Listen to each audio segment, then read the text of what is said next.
Hey, I'm Tyler. And I'm Katie. You're listening to Not-Stalgia, Yes, you are.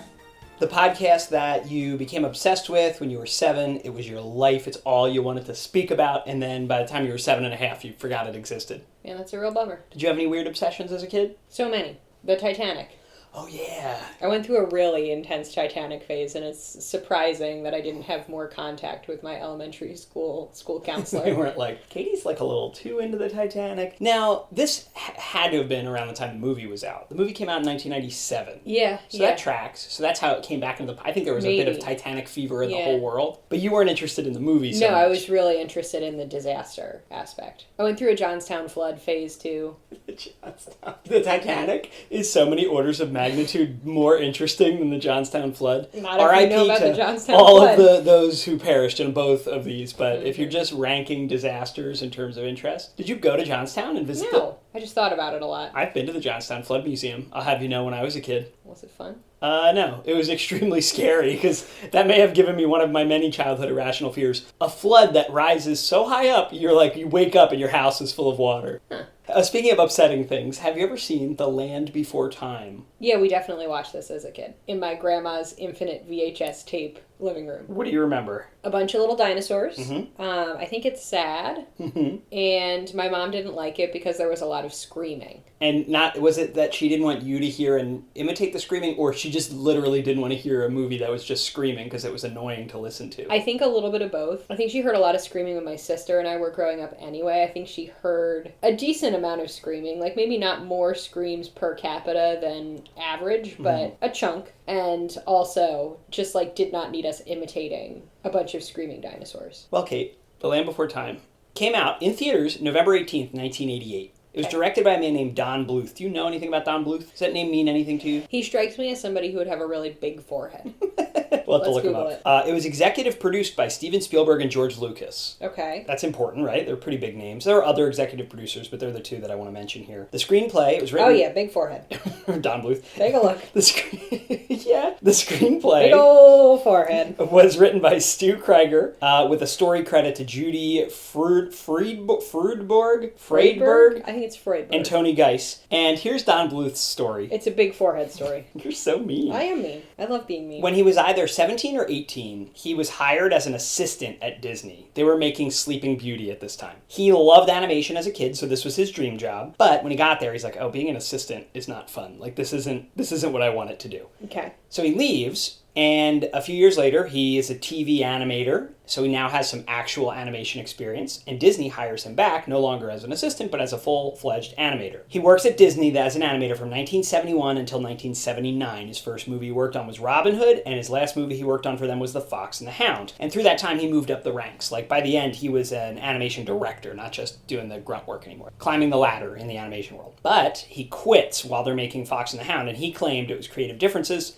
He just didn't like the direction the studio was going. This is a tough period for Disney anyway. We'll talk about that in some future series of episodes about those movies, but he strikes it out on his own. Prior to the 1980s, there really wasn't any viable competitor to Disney in the realm of theatrical animated movies. Nobody was putting out, really no one was doing it, and if they were not as successful or well known as Disney. Disney invented the theatrical animated movie, at least in America, and they dominate it forever. So Don Bluth decides, hey, I'm Disney trained, I'm gonna go start my own animation studio and put out movies that will compete directly with Disney movies. So that seems like maybe Disney wouldn't like that. Probably not. The first movie he puts out on his own is in 1982. Tell me if you've seen this, The Secret of NIMH. I think I did see that once. It was very scary. Remember what it's about? It's about the mice that they're getting experimented on in the National Institutes of Mental Health. This is a theme, I think, with the Don Bluth movies. They're a little weirder, scarier. They're like what he probably wanted to do at Disney, and they're like, come on, Don. They're a little bit edgier. Right. And Disney's like, this is not going to sell. Right. Give us princesses. Kind of. Okay. So Steven Spielberg sees The Secret of NIMH, and in around that same time, or the early 80s, he's starting his own production company, Amblin Entertainment. So he contacts Don Bluth. He goes, hey, I'm Steven Spielberg. Everyone knows him at this point. He's getting pretty famous in the 80s. And he goes, I want to make animation. So they team up, and together they make An American Tail. Seen that? Classic. You've seen all the Don Bluth movies. Yeah. Who knew I loved a big forehead before I married you? Dang. So they make An American Tail in 1986, and then in 1988, they're making The Land Before Time. It's their second movie they're making together. Here was the premise. The pitch for this movie was it's Bambi but with dinosaurs. Okay. Yeah, Which yeah. right away, sad, scary, Yeah. dead mom, whatever. The movie went through a lot of revisions during production. Originally, it was going to be like silent, like it would be screaming, but like dinosaur roars. No characters wouldn't speak English, which would be interesting. Sure. Large but, chunks maybe, of Bambi are like that, aren't they? Yeah, but I feel like maybe wouldn't hold kids' attention, particularly Probably. in the 80s when they've got like G.I. Joes shooting lasers at everyone. I think that's why they decided against it. And then when the movie was done, so they do change the script and add dialogue. When the movie's done, Spielberg and Lucas sit down to watch it. Don Bluth's like, all right, guys, here it is. And 20 minutes of the movie were too terrifying and scary, so they cut it out. The movie's weirdly short. It's like 70 minutes long, but it was 90 minutes, but they were like, Don, this is crazy. This is so scary. Kids, our generation, do remember this as being pretty intense. Yeah. And that's missing 20 The minutes. most intense 20 minutes. And as a side note, it's very unusual to fully animate scenes and then cut them because it's too time consuming and expensive. Yeah. Like in a live this should have been just cut in the prelim stages where it was like, Don, these storyboards are terrifying. Yes. Why would you even make this? That's why it is kind of weird. It's almost like they weren't involved as much as maybe they should have been if they would have caught this sooner. But yeah, you storyboard, you make animatics, you do all this. In live action, it's fine. You film an extra scene while you have the camera set up and then cut it later. It doesn't make any sense in animation. This movie stands alone as supposedly this very great classic film. I don't know if I've seen it, or if I have, it's been too long. But it's worth noting that it has a huge franchise. There have been 13 sequels. Holy since smokes. 1994 to 2016 was the most recent. Do they scream in all of them? Yes. Well, they sing in most of them. Oh, they no. turned them into like Disney-esque musicals. This one is not a musical. It's so weird. Yeah, so it's just part of the like 90s and early 2000s direct to VHS and DVD animation graveyard, which Disney started. To be fair, the first ever direct to video animated sequel is Aladdin, the Aladdin sequel. And then from then on, the new emerging studios like Bluth were like, let's do it. There's also been an animated series, which I think only lasted one season in 2007. There's all these video games. It's a whole franchise, but this movie always is kind of held up as like, this does not represent the future 13 movies. This is more of maybe an artistic statement, more of an intense thing. Got it. I really can't remember. I might have seen a sequel. I might have seen this. I have no idea. So I'm really excited. I know there's someone called Ducky. I know there's a little triceratops named Sarah. I know there's Littlefoot. Didn't that little girl die? Wasn't she murdered by... I used to mix up her and Jean-Benet Ramsey. Judith Barcy. Yeah, she was a child actor. She's also the main girl in All Dogs Go to Heaven, another Don Bluth movie. Both of those movies came out after she died. Well, on that note, let's watch the movie. Mother! Mother? Oh. Please get up. I'm not sure I can, Littlefoot. Yes, you can. Get up.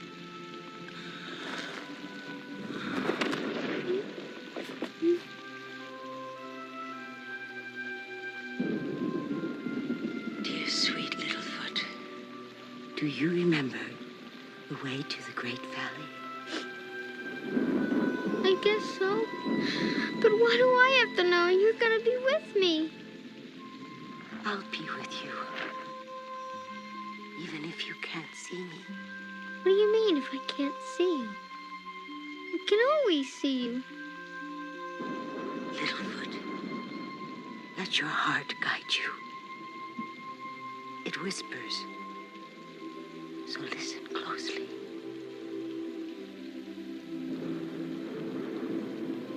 Mother?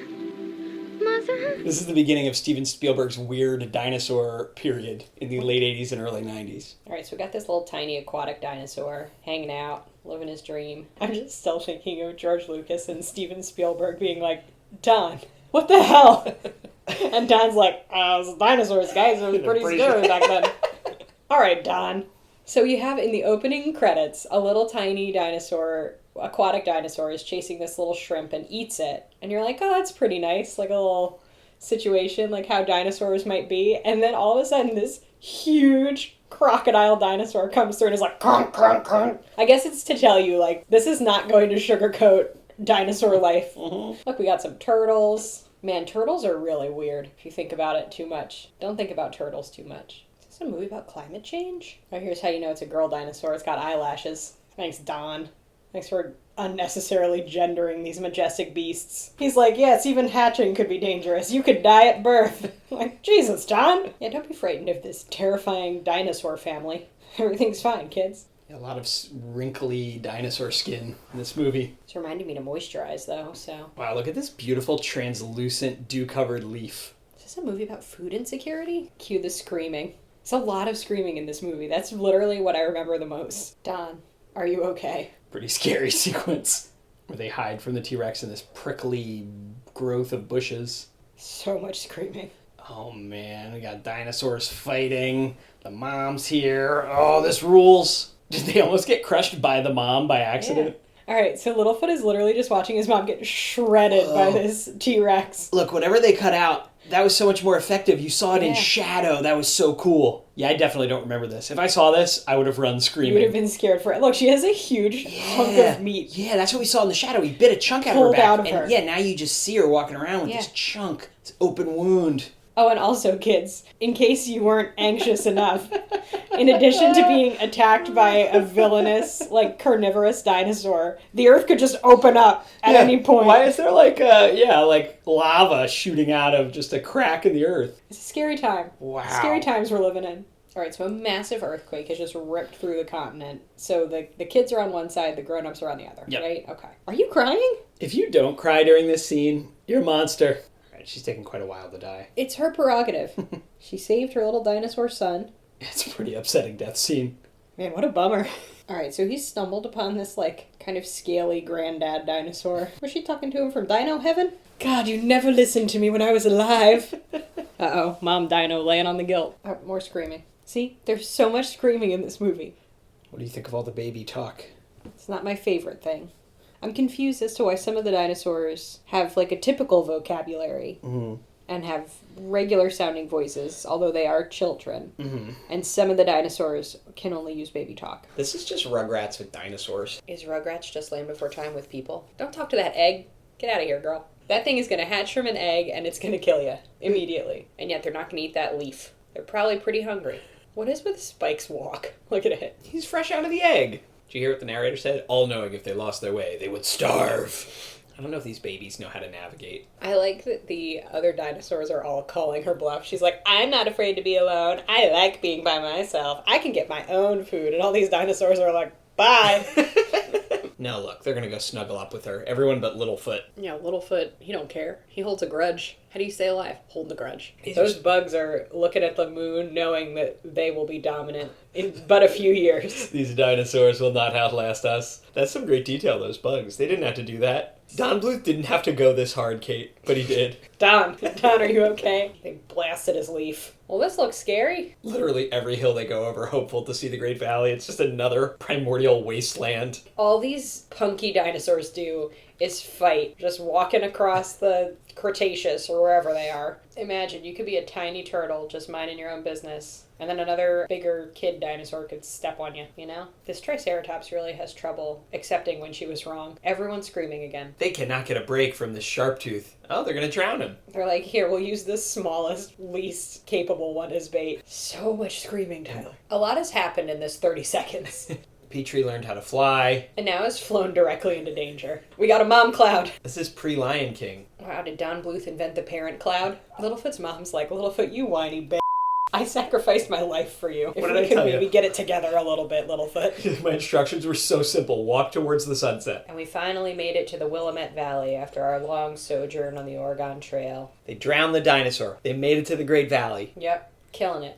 He's been adopted by Ducky's parents. I don't think these Ducky parents are so thrilled to have another mouth to feed during this time of economic stress. Look, even Littlefoot's oldest grandparents made it. Littlefoot had one day of joy in his whole life, and it was when he came out of his egg. I can't believe they're reusing footage here with flashbacks. Yeah. This movie is short enough. There are quite a few flashbacks now. A lot.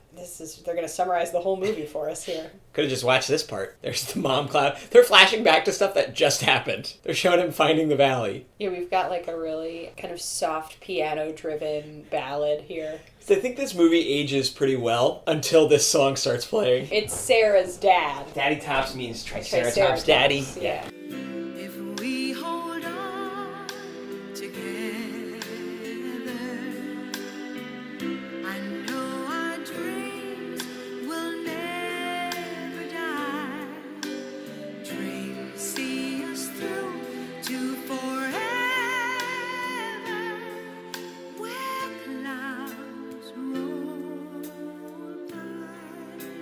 My mom was right. There was a lot of screaming. Like a lot. Like a lot of screaming. Yeah, they scream a lot. I mean, you would too. They were in mortal peril. I'm tired of all this peril. Did you enjoy watching it? It was okay. I wasn't blown away by it, but cool concept. Still kind of holds up. Okay. Love when a mom cloud shows up. I'm just tired of all these dinosaurs just having conflict. I enjoyed it. It was good. It's short. Everybody's screaming. Beautiful animation. Thanks for listening, guys. Tune in next week for more dinosaurs. Kate? Oh, is this Dino Month? Yeah. I'm in Dino Month. This holiday season, George Lucas and Steven Spielberg present a Don Bluth film, The Land Before Time.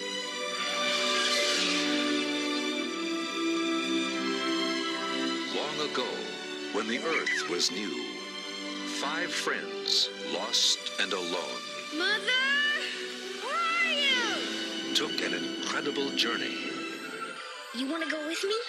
Yeah. through a land of wonder and a land of danger. Shut up! I hope he doesn't eat any of you.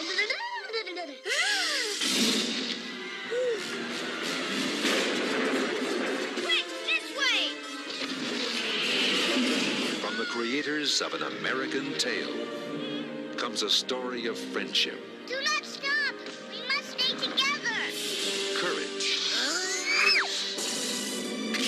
Oh, you can't quit now. What if the Great Valley is just over the top of these rocks? and laughter. From Universal Pictures, Some things you see with your eyes, others you see with your heart. a new adventure is born. The Land Before Time. Coming this Thanksgiving to a theater near you.